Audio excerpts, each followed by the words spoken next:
Hello, everybody. Welcome. I'm very excited to see you all here. My name is Zenya Kish. I'm the Associate Director of the Oklahoma Center for the Humanities.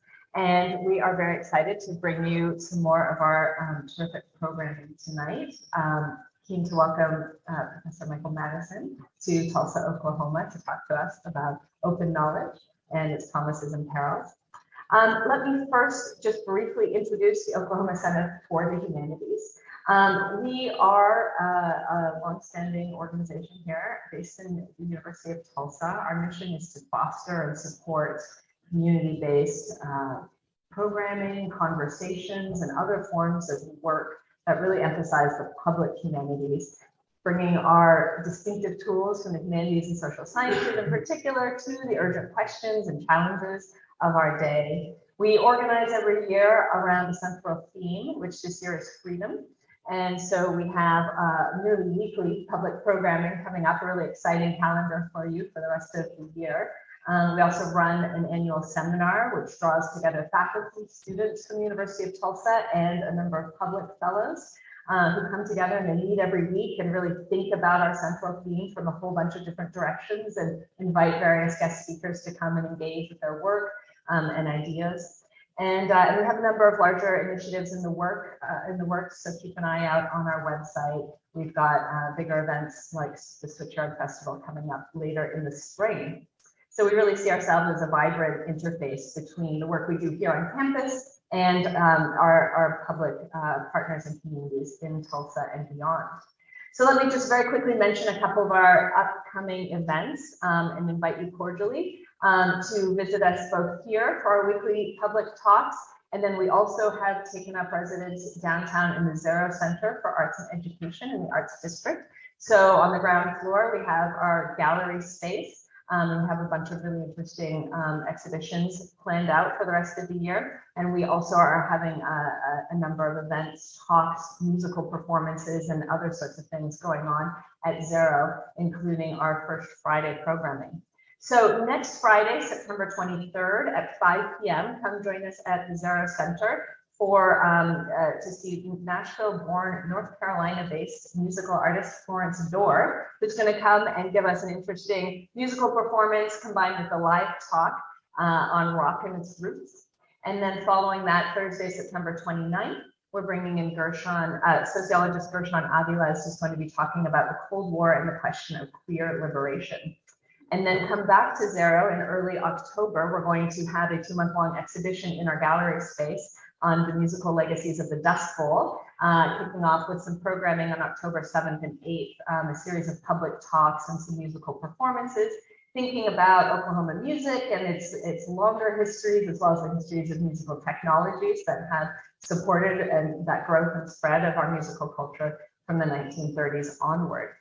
So now I have the privilege of introducing Robert Spoo, who is the Chapman Distinguished Professor at TU Law and has a courtesy appointment in TU's English department, and has also succeeded Sean Latham, right, as the editor of the James Joyce Quarterly based here at TU. His research focuses on literature, copyrights, and the public domain.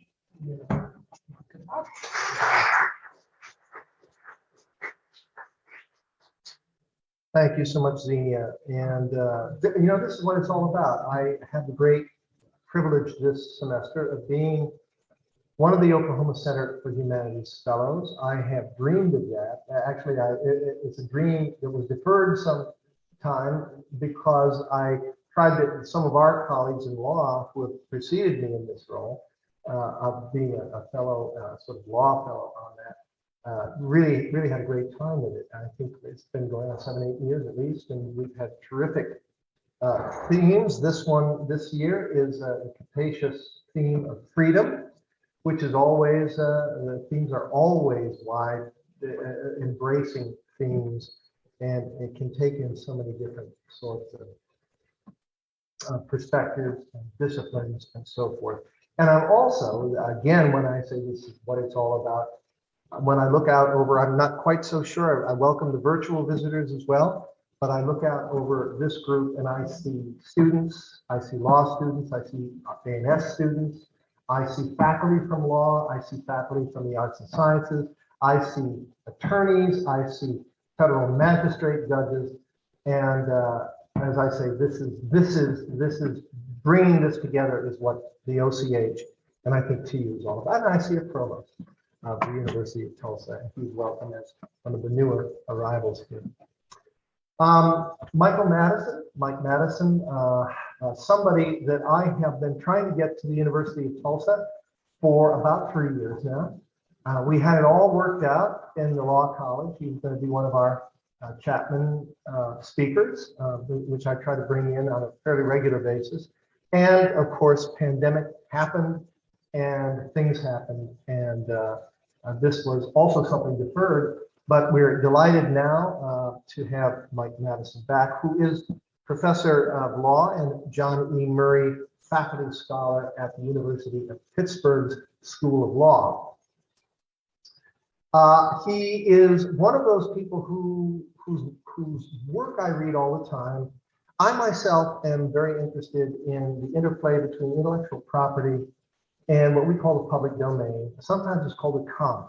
So that space into which, at least in one of its meanings, intellectual property has entered after its legal protections have expired or been lost somehow. And though Mike's, as you will hear, Mike's conception of what he calls the knowledge commons is much broader than something I just said.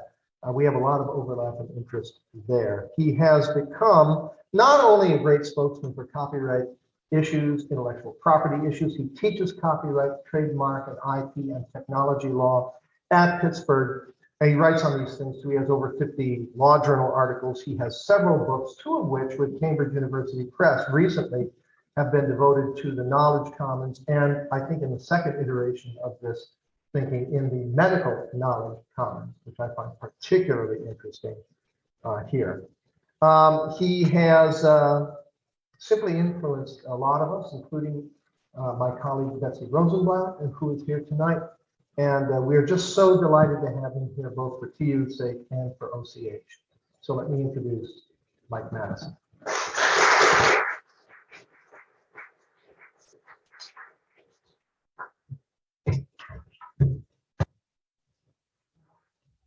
Oh, well, thank you for that very warm and generous introduction. Thank you to the Center for the Humanities for organizing this and hosting me and inviting me to come out and spend some time in Tulsa and with me today to talk about this very interesting and very important topic. Thank you in particular to Sean Latham, who I understand is not able to be here tonight, as well as to my law profession friend and colleague, Bob Spook. So he and I have been talking about this opportunity some time. The pandemic just got in the way of that.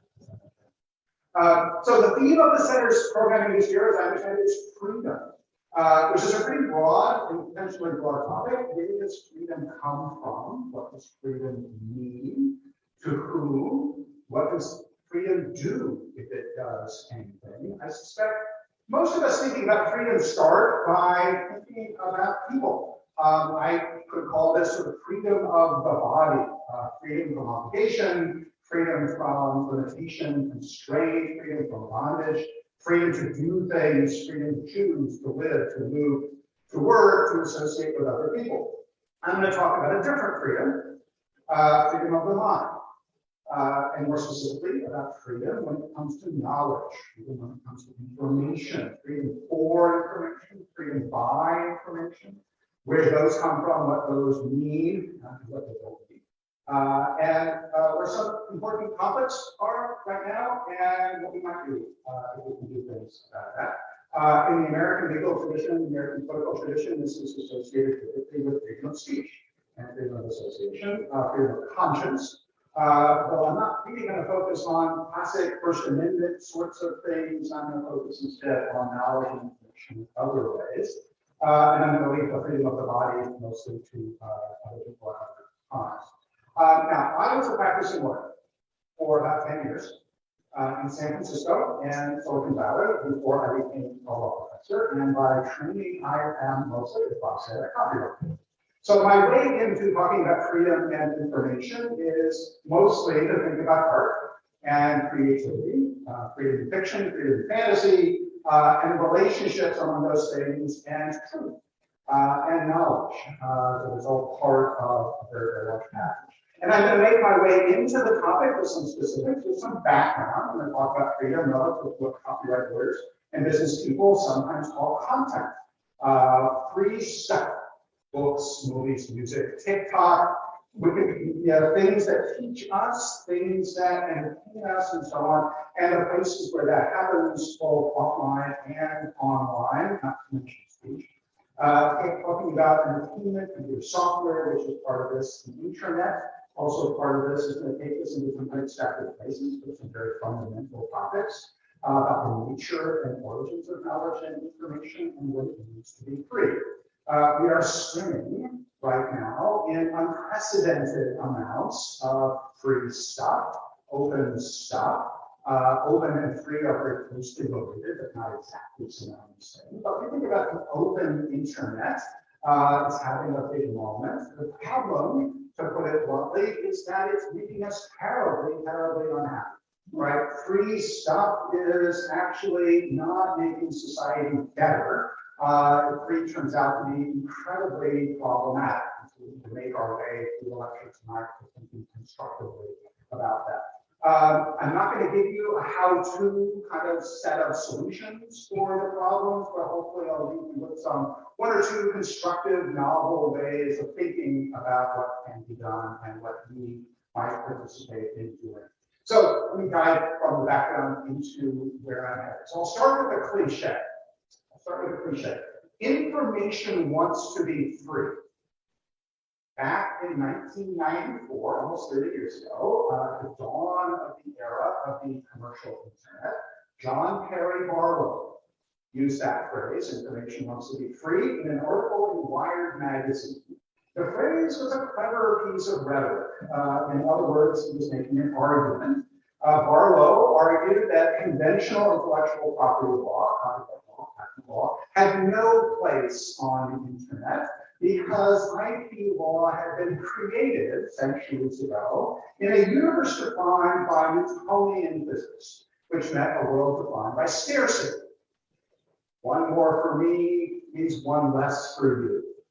There are very important, necessary, and unavoidable material limits on how things were made, how things were sold, how things were used. Text came in books, music came in records and in tapes. Things that were expensive to manufacture and complicated to distribute, they were produced and sold in markets that were defined by the laws of economics. And we all know that the one universal core truth of economics is the phrase, there is no such thing as a free lunch. The internet, then, as it is today, is a medium that we think of as being purely immaterial. It's purely electronic, digital networks. That means that creating and sharing content on the internet was essentially a zero-cost proposition, not an expensive proposition. Or at least it should be a zero-cost proposition on the internet, at least that was Barlow's thinking. So in his view, a free lunch had in fact arrived, and he wanted everyone to do it. Now, Barlow, was an idealist. I met him once in person at a conference at UC Berkeley in 1996, so right around the time of his peak celebrity as a commentator. He was absolutely in his element. He was a walking, talking, passionate, and literate person who was unapologetic about seeing freedom of information on the internet as the gateway to a new enlightened civilization. Not long after he published his article that said information wants to be free, he also published something called A Declaration of the Independence of Cyberspace, in which he wrote that cyberspace, remember that word, it's kind of an antique word now, was a place where individuals had the absolute power to imagine and plan their own futures, where the collected citizens of the world could perfect the world, free of privilege, free of bias, free of power, free of military force, or anything other than the pure powers of the mind. Perfect humanity, humane behavior, and fairness. Now, everyone who was paying attention to the internet back then, not really as many people today, but even people back then knew that Barlow was not describing the world as it actually was. Information does not want anything. Even in the mid-1990s, given how slow computer networks were at the time and how few people used the internet at the time, there were plenty of ordinary limits on what people could do with information online. There were legal limits, there were phone company limits, there were the limits of America Online and CompuServe, which is how most people got on the back then. There just wasn't a lot of stuff on the internet. There wasn't as much content, anywhere near as much content as we have today. So there were all kinds of ways in which this vision of this ideal romantic internet was not matched by reality. Barlow was describing the world that he and others wished it would be, a cyber world, where information was free, where information would make us free, and Barlow was a utopian. He was this voice of hope. And so what happened? Right? It didn't obviously come true. So to figure out where we are now, how we get there, from there to where we are today, more than 25 years later, we need to step back and do a little bit of history in a couple of different respects. Some of that involves Barlow himself and where his declaration came from. Some of it is going to take us much farther back in time. And then once I go through that, I'll bring it current and talk about what's happening right now. So first, Barlow himself. So I mentioned already that he was a passionate, Berkeley-ish idealist. He presented in that way, like a long, flowing hair, a big beard. He was also a pretty well-known person in San Francisco and Berkeley circles. He promoted himself because he was a musician. He was a lyricist for the Grateful Dead.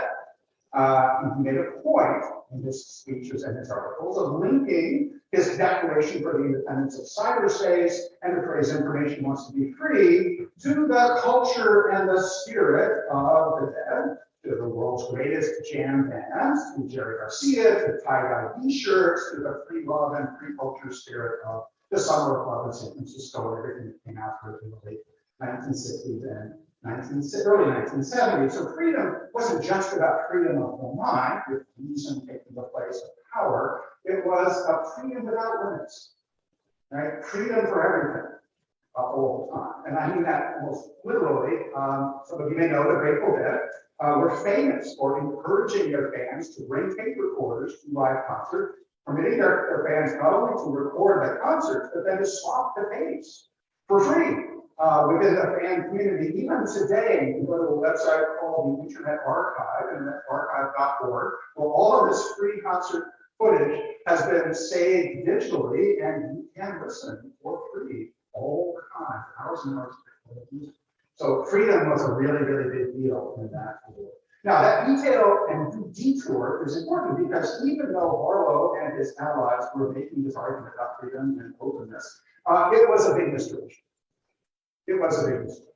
And this is what I mean. So I'm a fan of intellectual biography to understand how people think based on how they came to that point in terms of personal and professional development. So here's some personal disclosure. I grew up in a town called Menlo Park. Today, Menlo Park is the most important town in Silicon Valley. It is a quiet but incredibly luxurious and upscale suburb because of Silicon Valley money. It's right next door to Palo Alto. It's right next door to Stanford University. What's in Menlo Park today? Meta, which is the parent company of Facebook. So Facebook basically has taken over one half of Menlo Park, and the other half of Menlo Park has been taken over by the largest concentration of venture capital money on the planet. That's on Stanford Road, it's up the hill from where I went to elementary school, up the hill from where I got married. What else comes from Menlo Park, or what else shows it came from Menlo Park back when it was a sleepy veteran community in the 60s? And the answer is the Grateful Dead came from Menlo Park. They got their start as a band called the Warlocks in 1965, and in local Menlo Park lore, the Dead are associated with an independent school in Menlo Park that is in a neighborhood that's more or less around the corner from something that was later called the Homebrew Computer Club.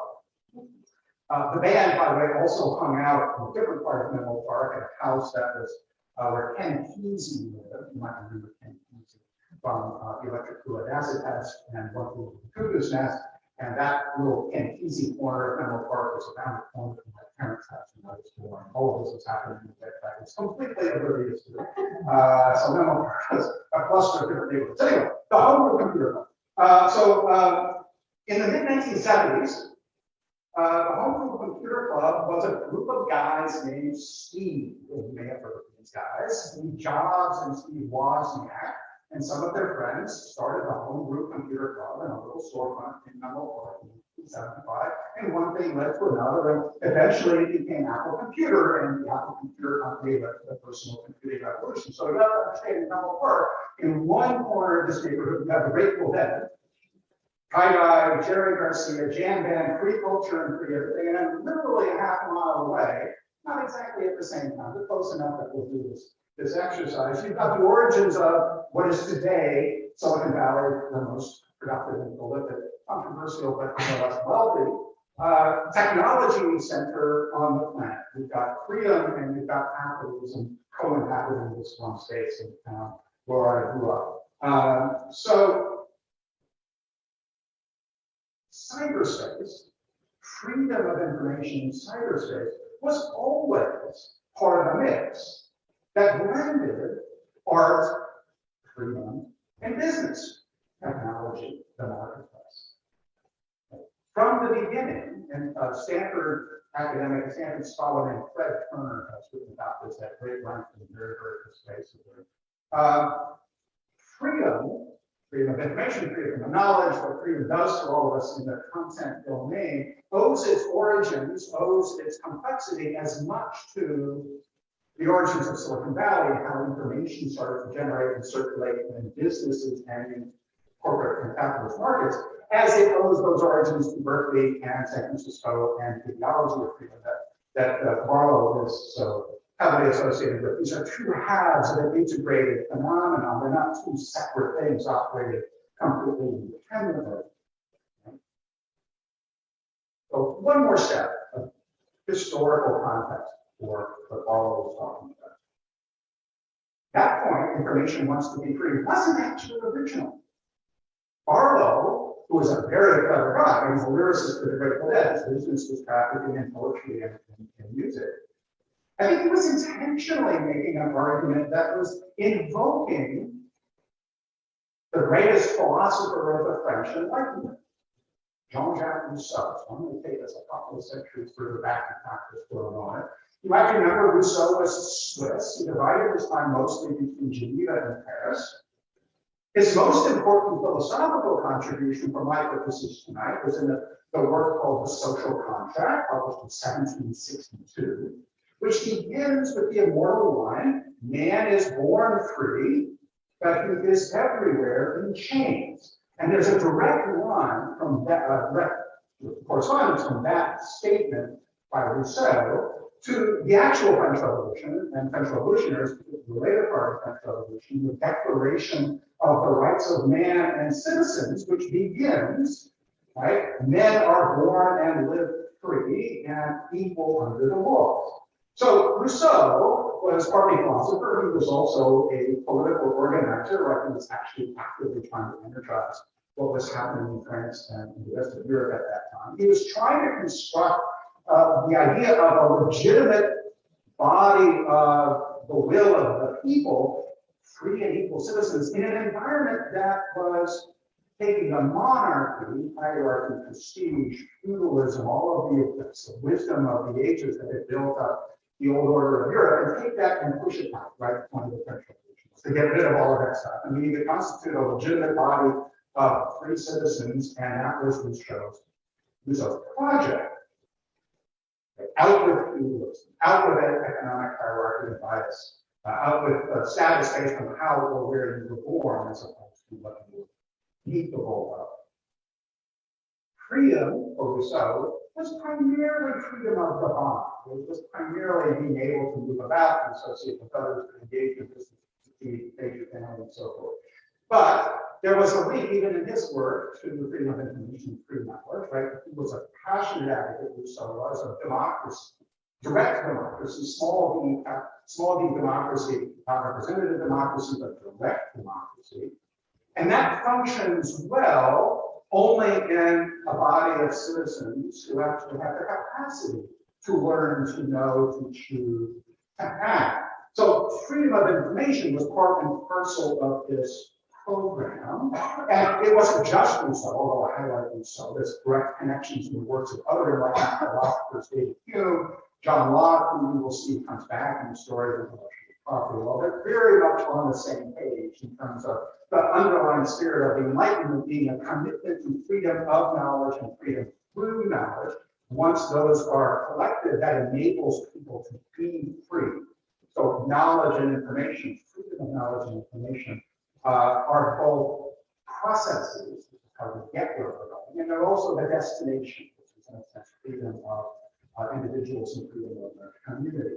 And as we want to bring this back into a modern sense and cite the 20th century philosopher Isaiah Berlin, who is pretty well known for documenting this process and outcome thing by referring to freedom in two senses, which freedom from limitation, freedom from constraint, and freedom to, the freedom to know, the freedom to choose, the freedom to do what you wish. And so freedom combines all of those things, and that tradition goes all the way back to the Enlightenment. What John Perry Barlow was doing, and he said information wants to be free on the internet, he was invoking that centuries-old spirit, that idealized sense of if we are able to know everything in a free and unrestrained way, we can create the conditions for freedom. We just, with the internet, we have a new meaning, we have a new chance to do what the original Enlightenment was not able to fully succeed at. Now, we know, again, as I said earlier, it didn't work out. Like the utopian promise was not fulfilled. We were promised freedom, and what we actually got, among other things, was the modern internet.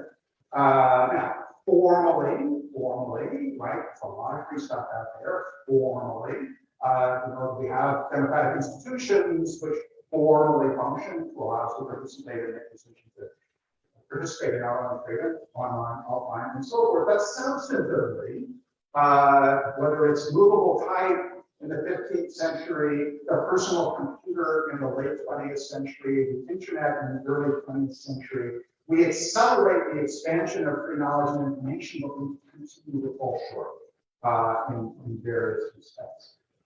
It's even in the First Amendment that just adopts this Enlightenment philosophy. It doesn't really entirely work. We have more information out there and more accessible information out there than we possibly know what to do. Digital data, government records, scientific information, books, art, music, film, video games, streaming, social media. During the pandemic, I think I fell into the rhythm that many of you may have fallen into when you connect with somebody the first time you haven't seen them in a little while, you start asking, what are you watching?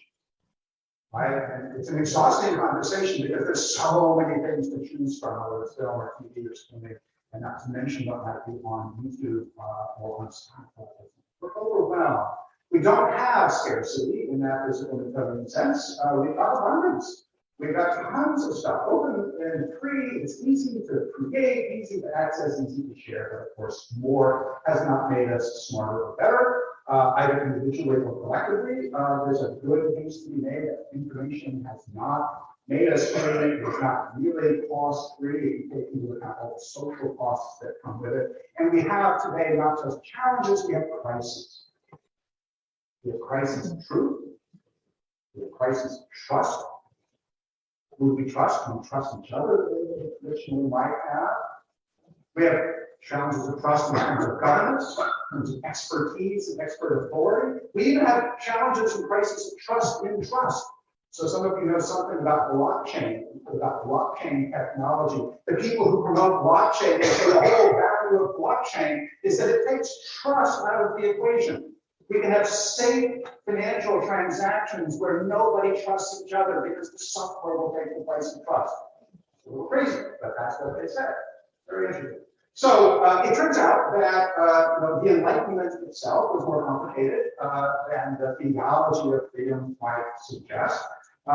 So even their needs of freedom have undercurrents and conflicts in them. I think maybe we'll draw that out a little bit. But what I'm going to do next is lay out 3 big reasons why that ancient Enlightenment project and the John Berry Barlow Information project, 3 reasons why that hasn't really succeeded. And then I'm going to transition from those 3 reasons to a little bit more optimistic. This is where we go next. Second, and conclude. So first, briefly, why freedom of information hasn't really applied. Bad guys. Bad guys, right? There are bad guys out there. There have always been bad guys out there. So when I say bad guys, I mean people who send out propaganda, misinformation, disinformation, deliberately trying to corrupt and pollute information environments of many, many different sorts. So we can say there are bad guys in Russia doing this, which is definitely true. There are bad guys in China doing this, which is definitely true. There are bad guys in North Korea doing this, which is definitely true. There are bad guys even in the US doing this, which is also definitely true.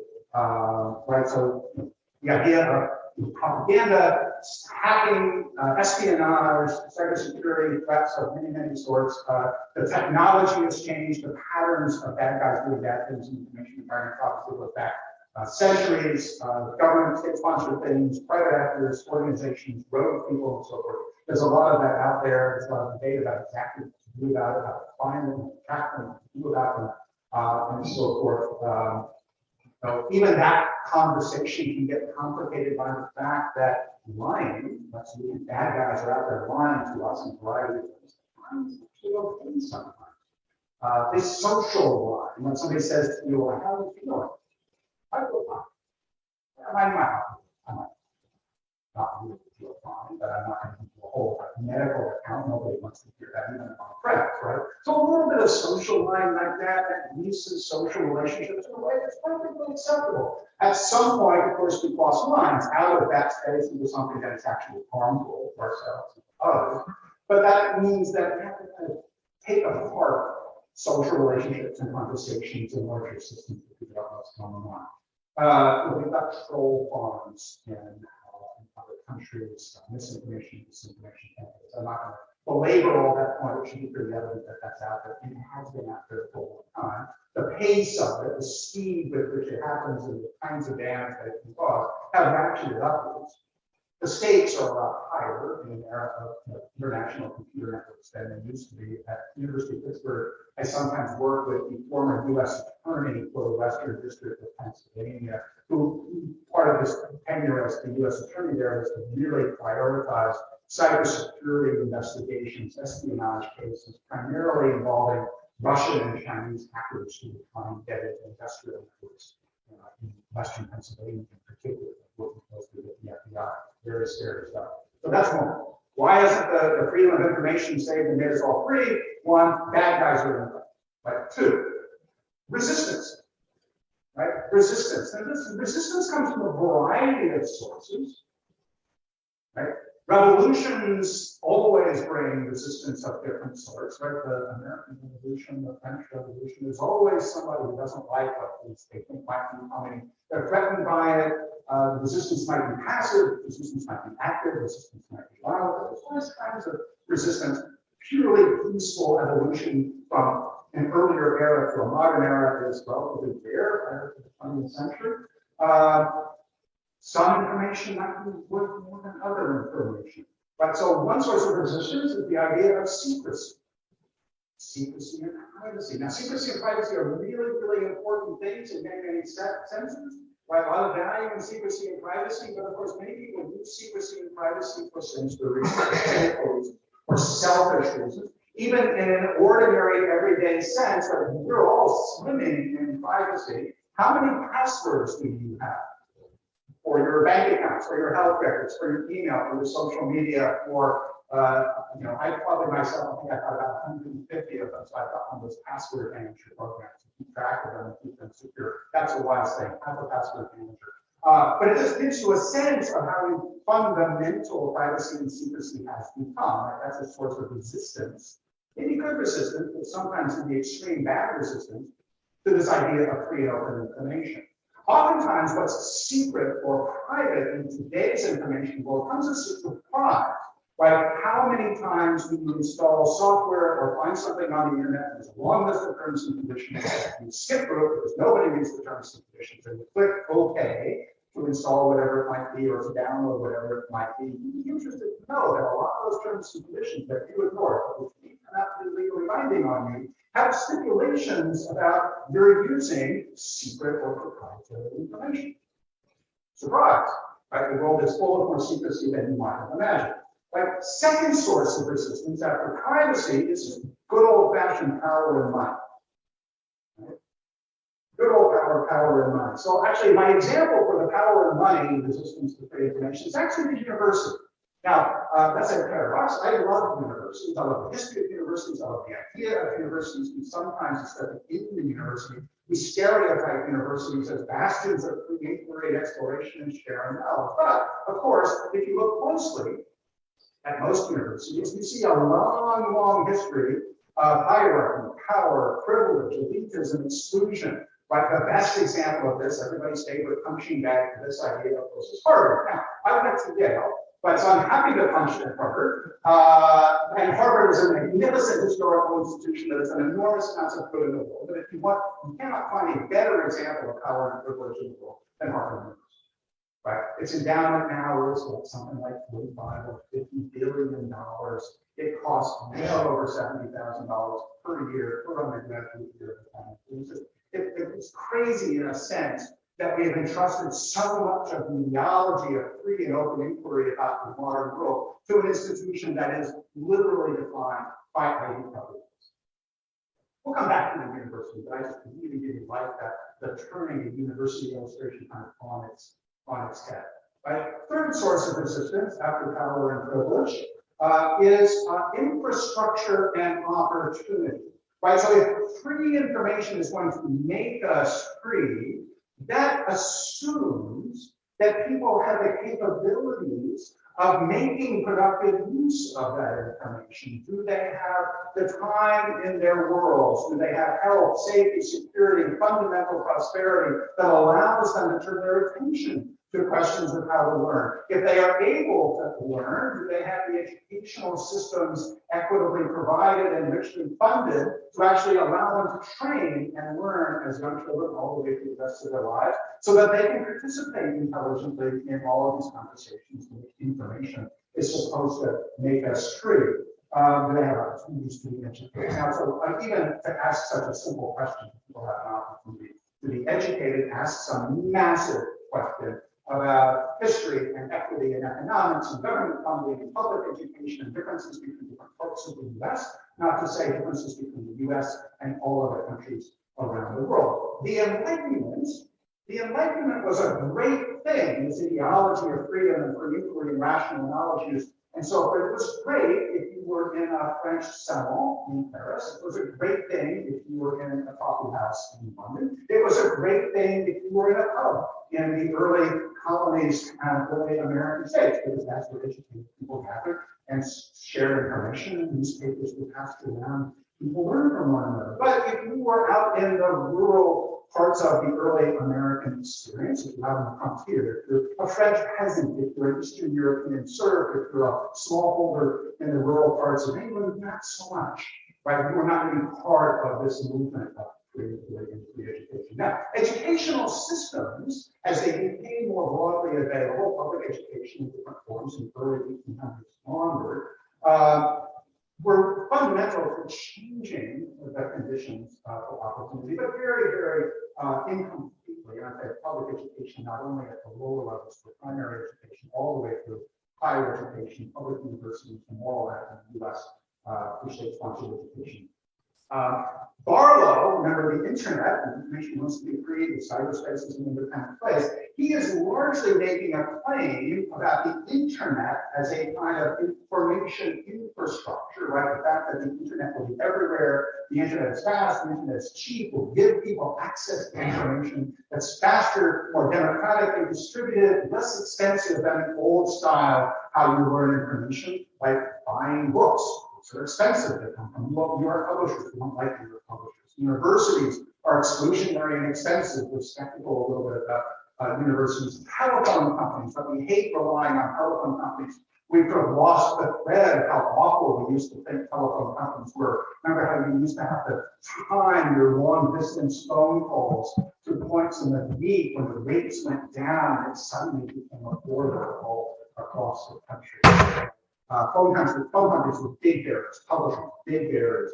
I'm reminded when I talk about this, I'm reminded about farmers in the 1800s in this country and how, as agriculture expanded across the central West, an enormous amount of resistance to banks in the East, resistance to railroads, right? So all of the infrastructural things, farmers needed banks, farmers needed middlemen, farmers needed railroads, but those were expensive, but they took money out of farmers' pockets, and you know what happened politically as a result of that. Okay, so resistance one, privacy and security. Resistance two, power and wealth. Resistance three, opportunity and infrastructure. Resistance four is capitalism. Right? By becoming market capitalism, and ironically, of course, market capitalism is often associated with the phrase free markets. But what we know about market capitalism is that in its purely unregulated or underregulated state, market capitalism makes rich people rich. It makes poor people poor. It's prone to massive concentrations of power and wealth. It's prone to abuse of labor and employment rights. It's prone to environmental degradation and all kinds of things. Ills and evils associated with market capitalism, not because you've got bad people doing bad things in market capitalism. All those bad things happen in market capitalism precisely because people are goodwill and the best of intentions are doing exactly the thing that they're taught to do as part of a market capitalist system, which is to use economic opportunity to make themselves and their families better off. Before we had market capitalism, we had feudalism. We had mercantilism, which were abusive and exploitative in their own ways. We got rid of those, right? Thank you to the environment. But it turns out Western economies through market capitalism have recreated many of the hierarchies and power imbalances and wealth disparities that we probably got rid of.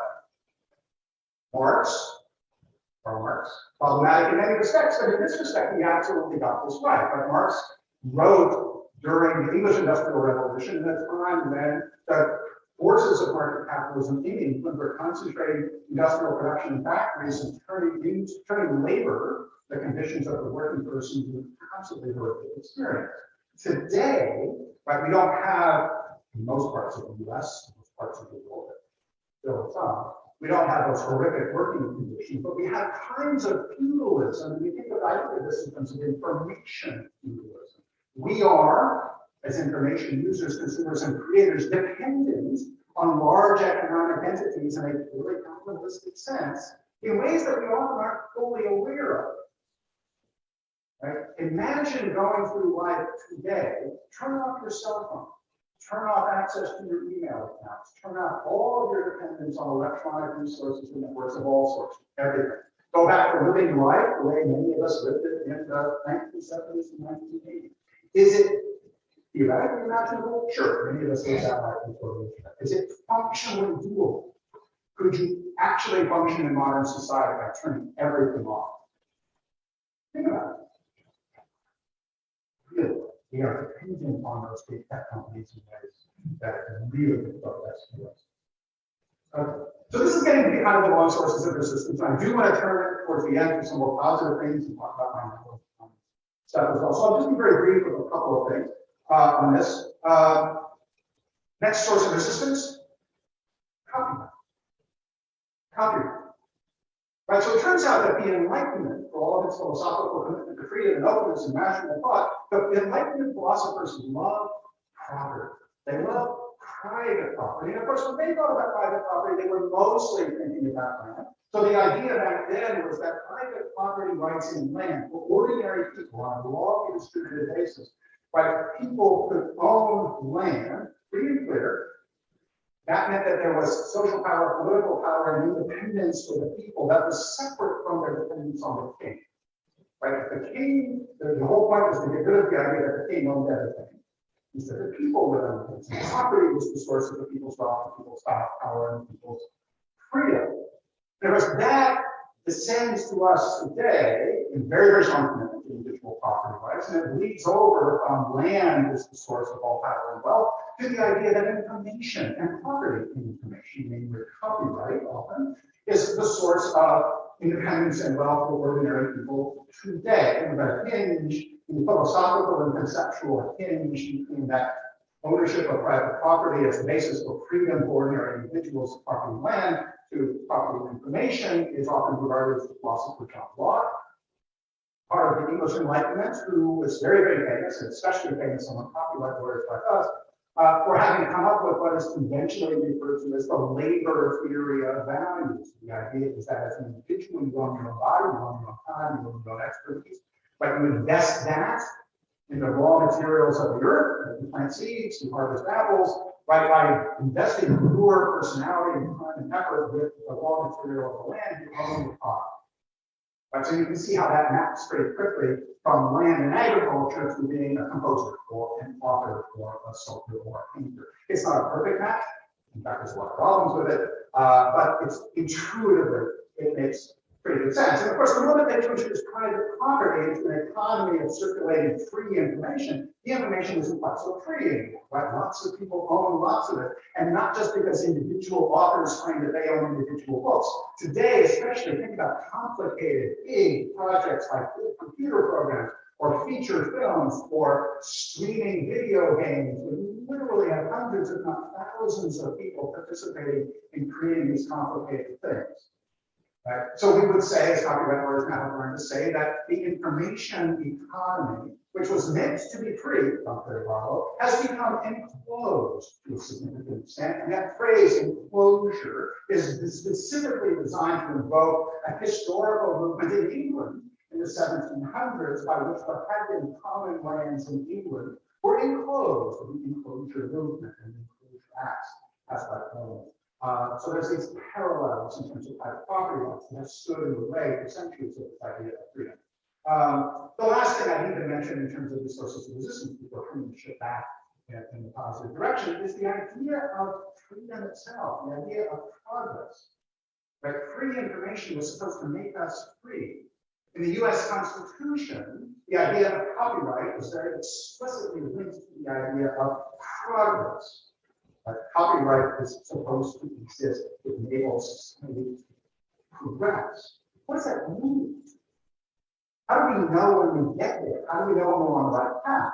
But there's a lot of ambiguity in those phrases. The legal system has never given a good definition of progress. So lots of law review literature on the meaning of progress. Nobody agrees. But if there's not a consensus around the value of progress, why do we care about free information? It's going to be hard to rally a community, to rally a country, rally a university without moving in this direction strategically, ensuring free access and free knowledge. Somebody will say, that's not the way we should be going. We should close this off. We should open that other thing. So the lines don't all harmonize in the way we need them to harmonize. Okay, so where am I? Right, so freedom of knowledge and freedom of information was one of the big promises of the early internet. We've gotten some kinds of freedom, but massive amounts of information and free open information. So much that we're drowning in it and probably suffering from it in many ways, as well as benefiting from it. It turns out that the idea of free information has a complicated historical genesis, both in the recent past and also in the longer philosophical past. There's a lot of idealism associated with free information. That idealism gets compromised in all kinds of different ways. And one thing that I've deliberately not done in that account of historical concepts is I haven't tried to blame the reader or the listener or the viewer. Right? These are all like on the supply side, where the information comes from. It's a very problematic story of how the information gets produced and distributed in the first place. I don't need to discount problems among everybody who's reading or watching or listening with it, but that can set those aside for some other time. So let me transition then to the way forward. First, we talk a little bit about intellectual property law, because the Bobbins's introduction mentioned that we talk about commons a lot in my work, and I'm going to get to that in a moment. But the way I got to commons, again, because I'm a copyright lawyer, is I start with intellectual property law. And the thing that's important that all intellectual property lawyers know is that intellectual property, especially copyright, is deeply, deeply weird. IP law means, at its essence, ownership of intellectual creation. Complicated systems of federal law, sometimes systems of state law, sometimes overlapping. Sounds very simple. That sounds obvious that somebody who writes a book or writes a song should own that work of art. But a book is something that you can totally can. A copyrighted work of art in the book is somehow in the book, but you can't actually hold it in your hand. The tangible book is not the subject of copyright. It's evidence that something was produced. There's words inside the book printed on page. But the copyright attaches to the intangible creativity that is somehow represented on that page, or worse, in computer code, the stream that we listen to from Spotify. Right? Copyright lawyers don't care that cardboard binding, but we care about the intellectual property. What's the thing? What's the work of art that copyright is supposed to grapple with? So leave that hanging there because there's no good answer to that question. You get lots of problems. Then, once you've figured out what that thing is, then you have to figure out what this author or this creator actually brings. Because we know, no matter what field you're coming from or what field you're interested in, we know that nothing in the art world or the creativity world comes spontaneously and organic and completely from the imagination of a single person. Everything builds on what came before, even in ways that people who are doing the creating may not fully appreciate or be willing to acknowledge. But there is always a history. So how do we have to figure out to separate what the new creator did, somehow intelligently separate that from what came before, which is often a completely intractable problem. The law gives us a very primitive set of tools. So the law gives us copyright, which is a kind of property law, most of the time, but not always.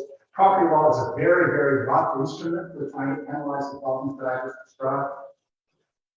People coming to copyright from the outside have an intuitive sense that it makes sense, therefore it should be simple and easy to apply, but in practice, it's needlessly problematic. And increasingly, in the era of an overwhelming amount of free information, this doesn't work at all.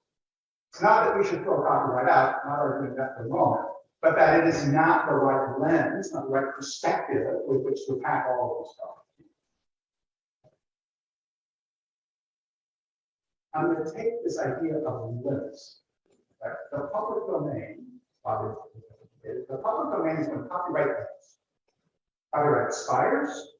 Some things are never eligible for copyright in the first place. There are exceptions to copyright, like fair use. Many people who aren't copyright experts are acquainted with the idea of fair use, political commentary, scholarship, parody, satire are examples of things that many people intuitively recognize should be protected and not covered by a copyright. Free speech, free expression argument to take into that. But those are all limits. We think of the public domain as a kind of limitation on the scope of copyright. I want to take that limitation idea and make it the priority rather than the exception. So my phrase for thinking about problems of free information, free access to knowledge and information, my substitute for copyright as the legal framework for solving these problems, my substitute is the word governance. Governance. Governance deals with the world as it is, not the world as we imagine it might be, or as that we idealize it. Knowledge governance, information governance. And what do I mean by governance, and how does it help me resolve problems?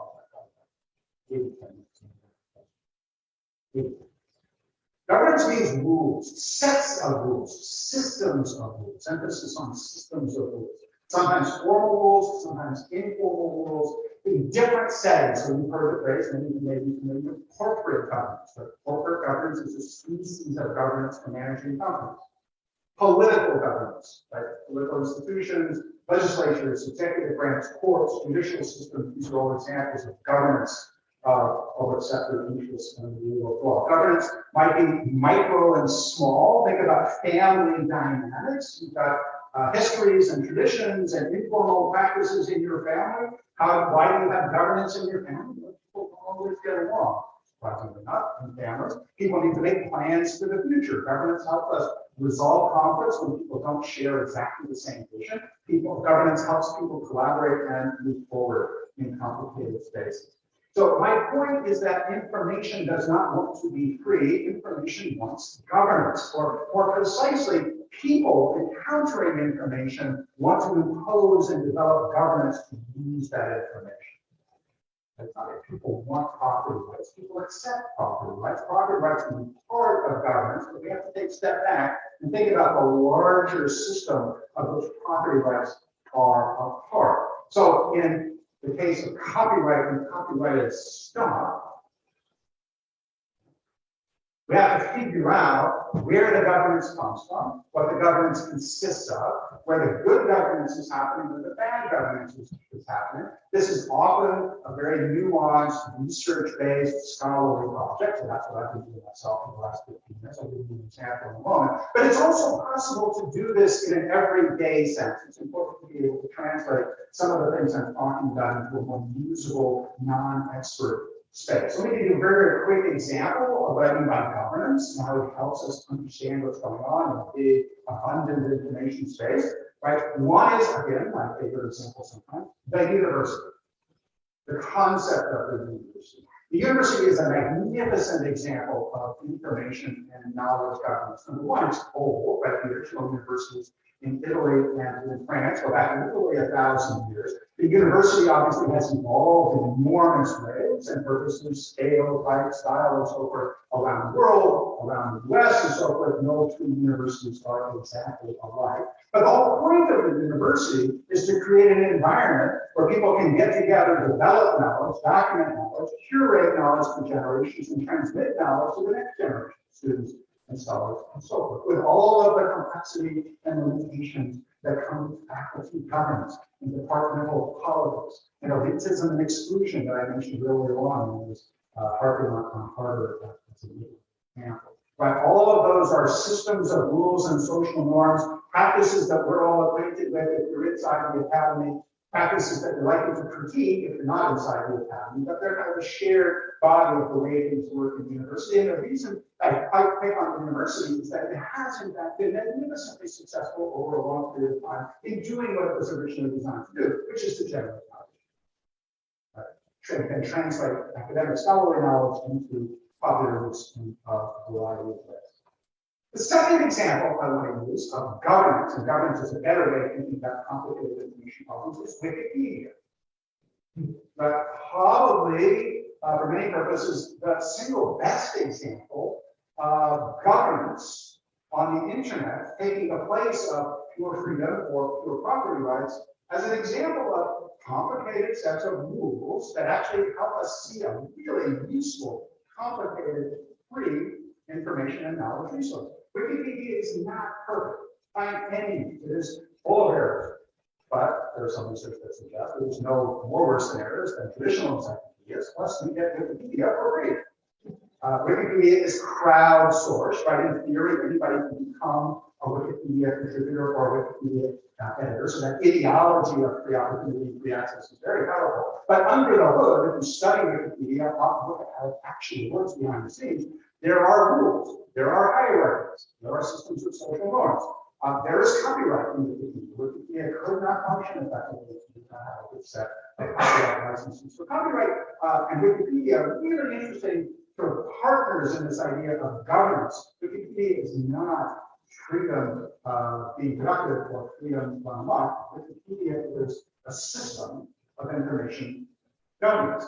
Universities are systems of information and knowledge governance. So why does any of this matter? What are we going to do with this perspective? Information governance, knowledge governance is better. So benefits and some closing thoughts. But benefits, why think about governance instead of just pure freedom or pure property? One, it helps us focus on systems rather than only on what we often think about, which is individuals and individual rights and individual views and individual freedoms. Think about how the systems function. When I was talking earlier about power and wealth and hierarchy and prejudice and bias and dependence, think about those things in terms of how they shape systems, how those are attributes of systems, not just in terms of a given person has too much power or too little power or money or opportunity. Three, thinking about governance helps us take this point I made about resistance and put it into a better context. Resistance is a feature of a system, not just resistance to an individual demand or interest or claim. So we close with a couple of quick illustrations. knowledge commons. So the work on knowledge commons that I do is an application of this idea of systems thinking for information and knowledge. So what does commons mean? So Bob introduced it as a way, sort of a synonym for the public domain. I do think of it in a broader sense. I think of the word commons as a kind of institution, a system for sharing. The Wikipedia is a mechanism for sharing information among Wikipedians with us who are reading Wikipedia. Universities are sharing institutions. We're sharing our expertise, sharing our knowledge about it. Sharing is good, right? Share everything. But we're taught sharing is good. The thing is that sharing is a complicated phenomenon. Sharing is sometimes bad. Information sharing is sometimes bad. Think about a price cartel. Think about a group of monopolists in an industry that share information about prices to raise prices to consumers.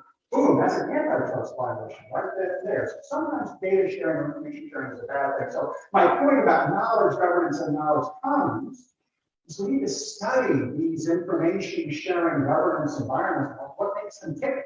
What are the rules? Who are the people? What's going well? What's going poorly? How can we keep different aspects of them to make them better? So I've written papers about astrophysics research, about origins of scientific publishing in the 17th century, about the history of the university, about just finished a big paper about smart city technology, data gathering and sensors, and modern urbanism, and so forth. So it's a very eclectic, diverse space. We do have a book about medical research. We have a new book about smart city tech. We have more books on the way in terms of misinformation and disinformation. It's really interesting to take the copyright perspective that I started with, turn it inside out, and instead of thinking about how property rules function well or function poorly, think about how commons governance functions well and functions poorly, where copyright is an element of that, public domain can be an element of that. But there are rules, there are social norms, there are practices in the middle of public spaces that are really important to understand, and we don't often really have what they are, how they work, whether they're good or whether they're poor. Last, I'll wrap up so we can have some questions. We focus on 3 spaces today where this focus on systems thinking, information governance, copyright, and other things in context can help us focus in on what's really at stake in some really high stakes areas of focus. So the 3 are misinformation and disinformation. 2 is public health. It is climate change. People often are pretty easily understand that misinformation and disinformation problems are in fact problems of knowledge governance of one sort or another. They don't often think of public health and climate change necessarily in terms of information or knowledge practices, but I'm going to make a good case that that's actually really, really critical. So let's start with misinformation. There are clearly bad people out there in different parts of the world, in different sectors of society, actively trying to persuade us of things that are not true and cause harm to society at large and at small scale. The thing about social media that we know, a lot of research on this, is that this misinformation spreads much more quickly than propaganda in the old print era.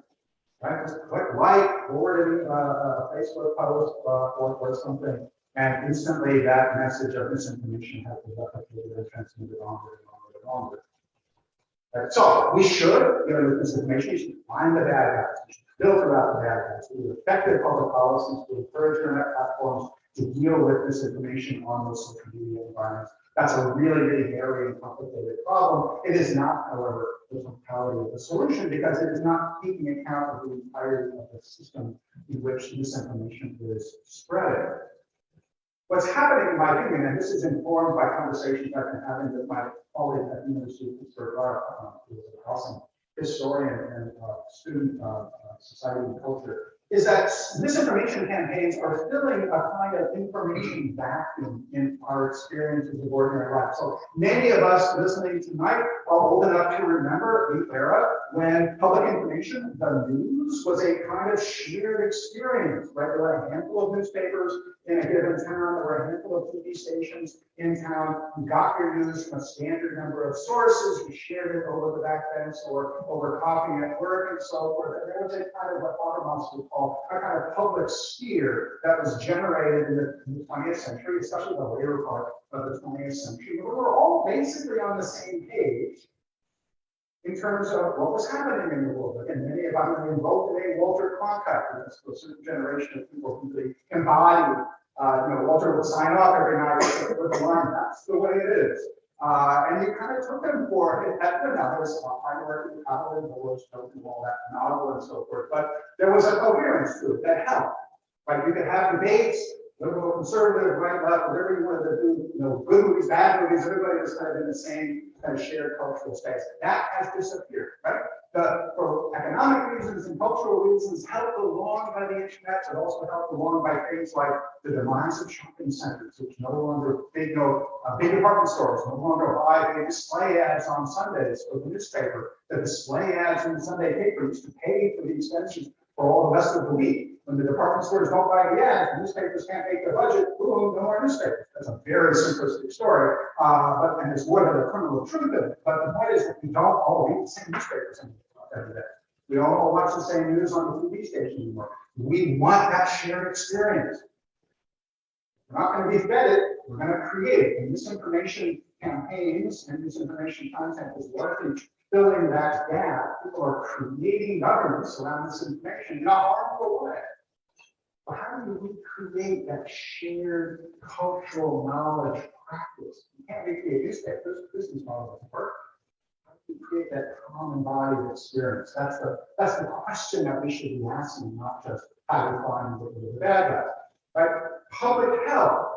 But if you look behind the scenes, like COVID was really interesting in this regard. The University of Pittsburgh has a giant public health and medical practice. We literally have $1 billion in National Institutes of Health sponsored research.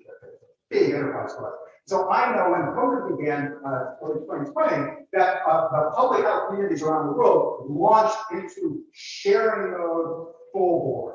You can find fantastic scientific data collaborations of all sorts, all over the planet, accelerated work that was already being done, but accelerated by COVID. Like, so the success or failure of public health is largely a matter of building effective collaborations. And then, this is where things have gotten very difficult, like translating the fruit of that collaboration into an accessible public space where people have the education, training, critical thinking, and narrative skills to share and use that information effectively. Like bad example of bad information sharing, like WebMD.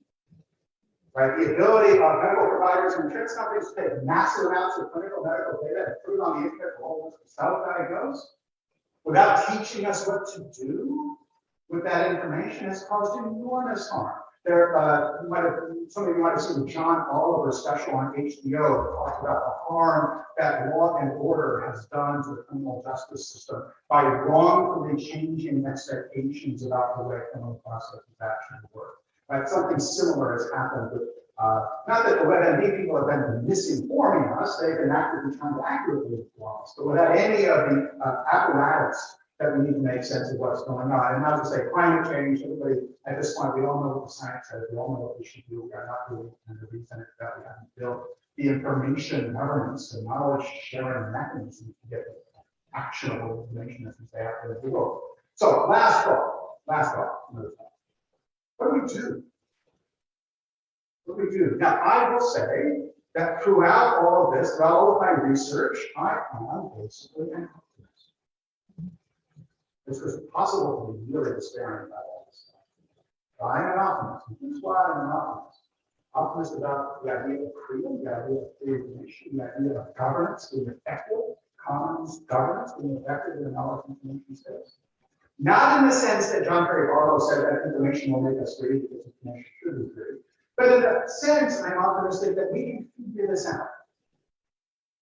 Like with the appropriate amount of research and study and systematic approach, the way good academics do, what we're trying to do in our work.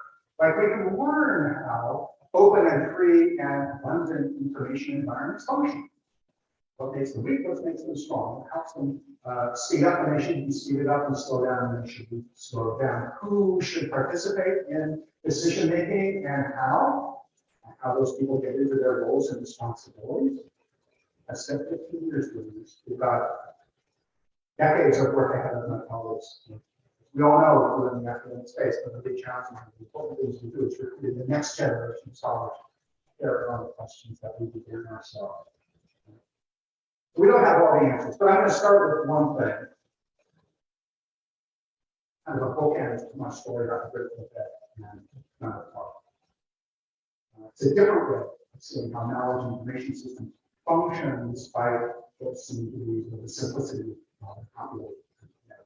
I live in Pittsburgh.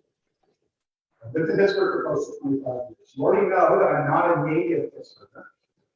I'm still kind of an outsider after 25 years. Pittsburgh is one of those places that has kind of a not born here spirit. It's not quite East Coast. It's not quite Middle West. It's kind of its own thing.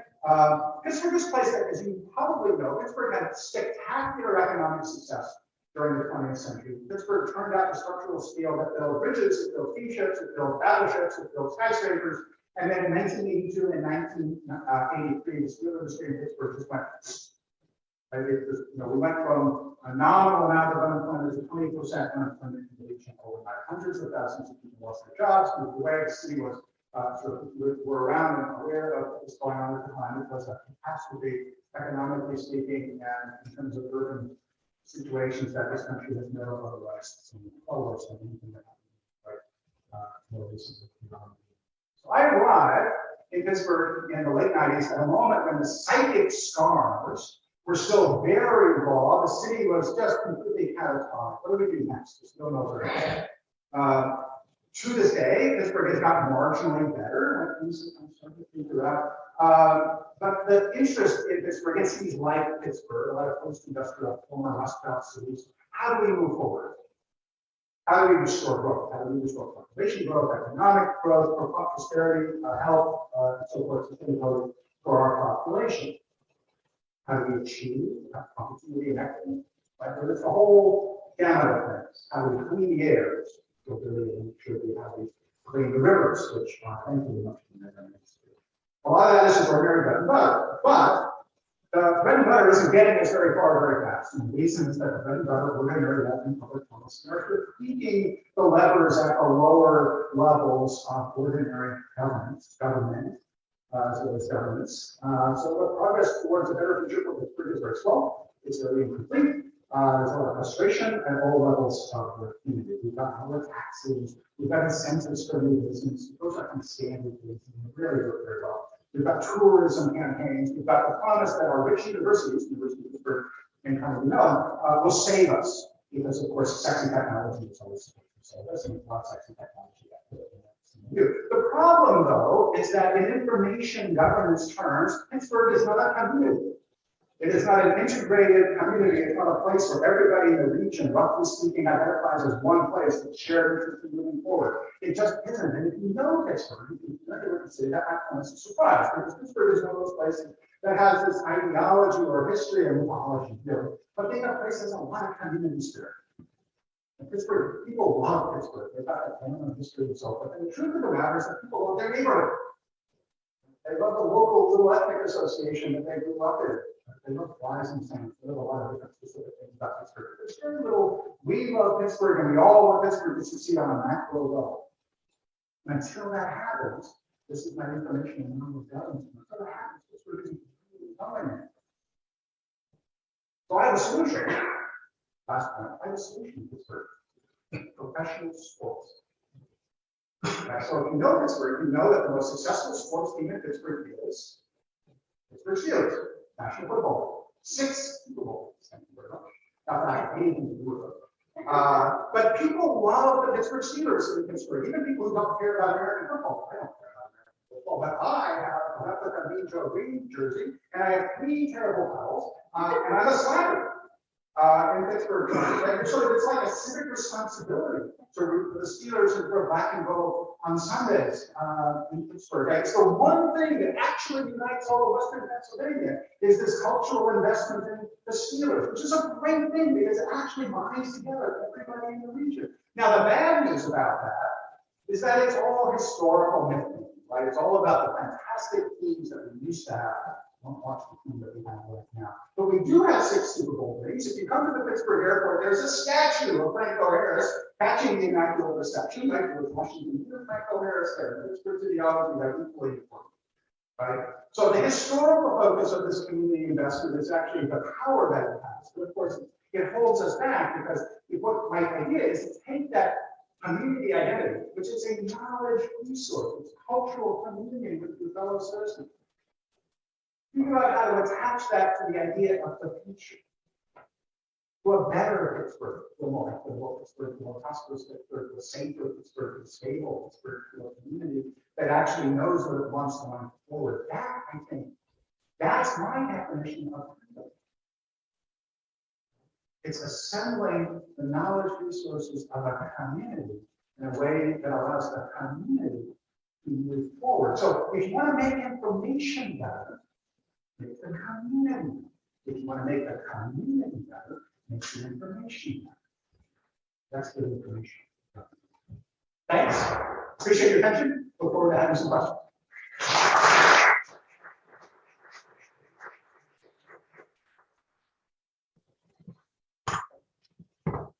All right, thank you very much. Now we've got about 10 minutes for questions, and we welcome our online audience as well. You can submit questions through the chat. So please, we'll hear from you. Hi. Yeah, so I have two issues that I'd like to discuss. One is this, you mentioned this crisis of truth. But how would you look on current crisis of freedom and this crisis of truth and knowledge creation and the future of knowledge? So, well, how many minutes do you have? So the questions that everybody can hear is sort of how do I think about what I identify as a crisis of truth and how that relates to the future of knowledge and the future of knowledge commons governance. So something that I sort of stick over in the talk that was noted and now I'll come back to is this. In any sort of community-oriented knowledge system, whether it's a university, a large scale, or a department or a school within the university, it could be a neighborhood, it could be a city, it could be a football party, whatever. You think about the group, a loose big group, it could be a small group, lots of different kinds of groups, formal, informal. People have different roles. People are assigned different roles, people mature into different roles, some people qualify by training, some people get elected, some people just raise their hands because sometimes people need to volunteer, and people are motivated to volunteer. Roles come with responsibilities, roles come with opportunities. So thinking about truth makes me think about the relative roles of amateurs, experts, professionals. And so we can think about this in the copyright space. It's not often that we think about truth related to copyright. Copyright rights to be kind of agnostic about what's true and what's not. But we do think in copyright a lot about the different kinds of legal protection that should go with art that is created by professional creators, people who paint or write or compose for money, who have the training to sustain a career like that and to succeed maybe, versus volunteer or amateur creativity. So there's nothing official in the copyright law that says we should make these judgments. The copyright law is formal and neutral across. But in practice, we know that if you're going to sue somebody for copyright infringement, or you try to resist a claim of fair use, I'm a professional artist. This is my livelihood. Like society should give special value and credit to people who are professional artists because they produce more work, better work, richer work, or durable work. There's all kinds of things that we see sometimes that professionals can do. So there should be a thumb on the legal scale in favor of their work. And if you are a folk artist or just somebody who's hacking around with a paintbrush at home, yes, you are eligible for copyright protection, absolutely, but the law is not going to give you that thumb on the scale. Now that's an artistic creativity spectrum. It's not a true spectrum, but it has there's a correspondence to that distinction, say in the university, where of course we do prioritize inquiry that we believe is leading us towards kinds of truth and away from things that are provably not true, right now, that our philosopher friends inside of that epistemology. Experts, and so if you're a faculty member in a university, you have a legitimate claim by training and education experience, they find out expertise that should ordinarily give you a thumb on the scale, socially speaking, in terms of your claim to have made it become something true, whether it's scientific or social scientific or humanities. And if you're not trained, you don't have a faculty appointment in the university, you might have some other source of expertise and credibility that gives you a claim on truth, but if you're just somebody who walked out of your garage door one morning, picked up the newspaper and declared that you know what's going on in the world, again, through history, we think that the community should not give you the same kind of credit for making the kind of truth that a university professor. So we recognize that the difference between amateurs in those senses, both examples, and professionals and the experts, is a kind of a community practice. Right? The community, your discipline, your field, your training, there's a body of maybe not peers per se, but there's a community of practice that recognizes your expertise, validates it, and amplifies it as a tool. The same is true with art, right? Literature, yes, authors of novels, they want to sell books. But we all know that selling lots of copies of books doesn't automatically mean good book. Popular validation, not necessarily the same thing. Critical validation. There's a correspondence. Right? I associate your question with the idea of bodies of knowledge that circulate in community context. The community has a kind of social set of rules and social mechanisms to validate quality, claims of truth, and to test them. These are always iterative, evolving things. There's nothing pure fixed anywhere. But I always focus on the collective context. That's the knowledge context.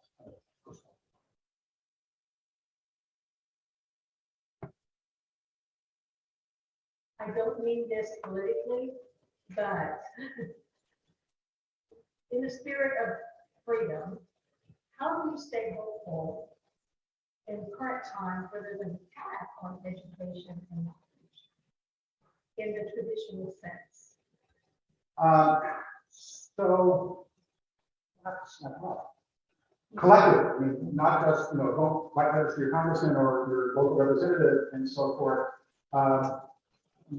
Those of you who know for the history of political commentary in this country, you can go back to Tocqueville and Explore America in the early 1800s, right? There's this great tradition in the US going back to that work.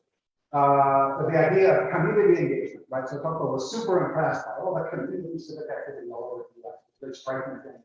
And that perspective, that idea of community engagement as being kind of the backbone of American society comes to us today. There's a sociologist at Harvard.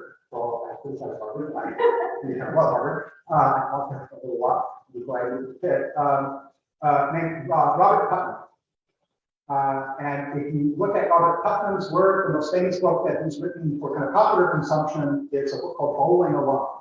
And so what he did is he collected a lot of data about the social and civic activities around the US in the 20th century, and he measured a decline. Right, so the metaphor, which we have some literal data about, is bowling leagues. Right, so as fewer people bowl in bowling leagues, the idea is a kind of civic detachment from ordinary civic life. People stop going to PTA meetings and voting and standing for elections in school boards and so forth, and that's bad. Right? And there's a lot of intuitive sense behind that. I would say there's some criticism or commentary on Putnam's work that says, through the later part of the 20th century, there's kind of a reason for that kind of decline, and they have to pay attention to the reason.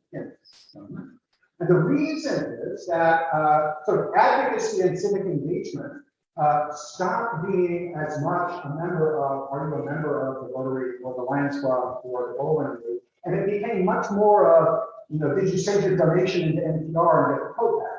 Right? We sort of became a nation of delegating our advocacy to political organizations that have big lobbying arms, big fundraising apparatus, and we sort of satisfy our progressive instincts in democracy and other things. Not to be anywhere in particular on the political spectrum, this applies to everybody.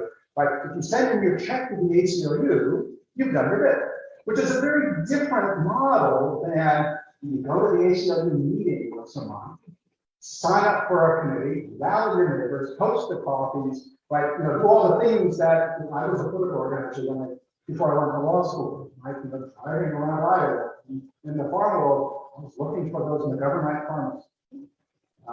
Which are there. A lot of them. It's helpful.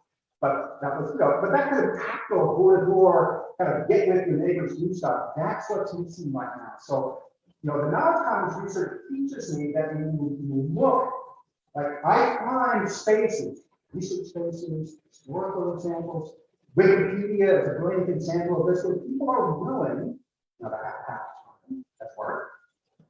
They have to have a certain level of education, opportunity, number of sex, that kind of part. But people are willing, under the right conditions, with the right motivation, to put their shoulder in.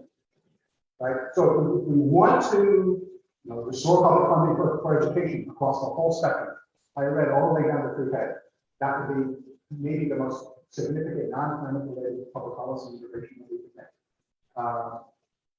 People have to show up. Organize. Start a group. Rally your friends, rally your neighbors. Use the ordinary old-fashioned tools, use modern tools. You know, just find your allies and start showing up. Which is not, I'm obviously not speaking just personally to you. I mean, that's kind of the optimism that I feel in the research that I've done is I've had examples, modern examples. But this is what we take. Last minute. Last minute. So the first big paper that I did on this project, this knowledge commons project, involved something called the Galaxy Zoo. It's a great name. Check out the Galaxy Zoo. Go online and find it. The Galaxy Zoo is an online thing. It was an astrophysicist from Cambridge University who was doing a PhD.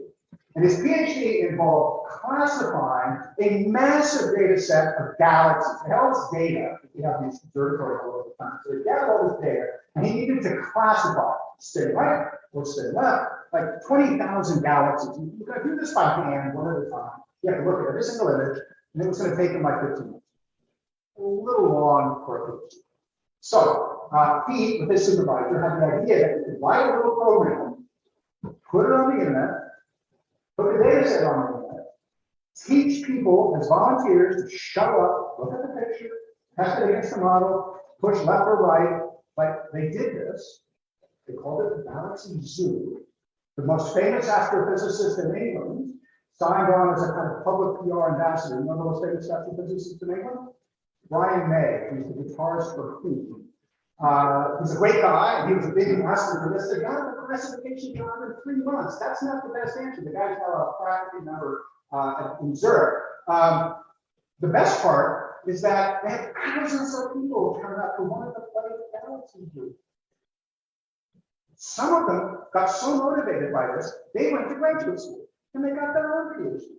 So they created the kind of information structure through the internet that welcomed people to participate, not as a real scientist, and they kind of played them, like you would have, say, the Holiday Inn Express. But they got enough of a taste of authentic science that they were motivated to stick with it and to stay and remain a part of the community. And some of them have, in fact, gone on to actual science careers. So again, a minor example, this translates into public policy advocacy. The way that you're imagining, not directly, you have to abstract a bit, the way we all do in research, to translate the lessons from that little case and others into what we might put into productive use. But think about building a community, and building a community of people who are actually willing, time-wise, expertise, do more than what's right to say. Thank you so much. I'll stick around.